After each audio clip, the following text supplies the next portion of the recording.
निताई गौर राधा गिरिधारी का मध्याह्न कालीन भोग आरती की, हरि नाम संकीर्तन की, सप्त देवालय का भोग आरती की, विंध्याचल नवद्वीप धाम की, वृंदावन धाम की, ब्रजमंडल की, चार धाम की, हरि संप्रदाय की, हरि आचार्य की, वामन द्वारा की, बलभद्र आकरा की, कोटि वैष्णव की, हरि नाम संकीर्तन की, फूल करताल की, गौरिया भजिया की, गौरिया पुजारी की, पुजारी भंडारी की, लता भक्ता की, महाप्रसाद की, महाप्रसाद पाने वाला की, आज के आनंद की।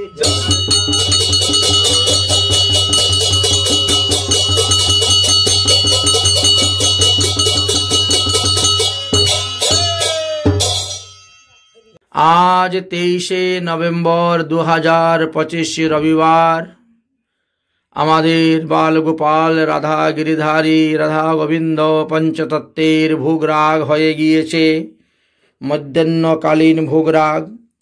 एबार भोग प्रसाद पेये एखान থেকে বেরিয়ে যাব तुरका, नारायण चक, गोविंद बेरा, अलका बेरार बासभवने আজকে সেখানে অবস্থান করা হবে।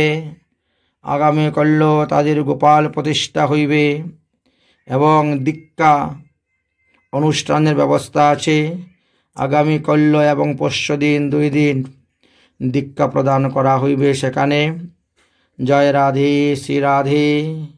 আজকে প্রসাদ পেয়ে চরকাপাড়া রামচন্দ্র নায়কের ঠাকুরাঙ্গিনা হইতে विदाय निये चले जाबो तुरका। तुरका नारायण चक डॉक्टर गोविंद बेरार बासभवने आजके गिये आमरा रात्रि अवस्थान करब। सन्ध्यार परे पाठ कीर्तन अनुष्ठान हইবে। जय राधे श्री राधे निताई गौर हरि बोल।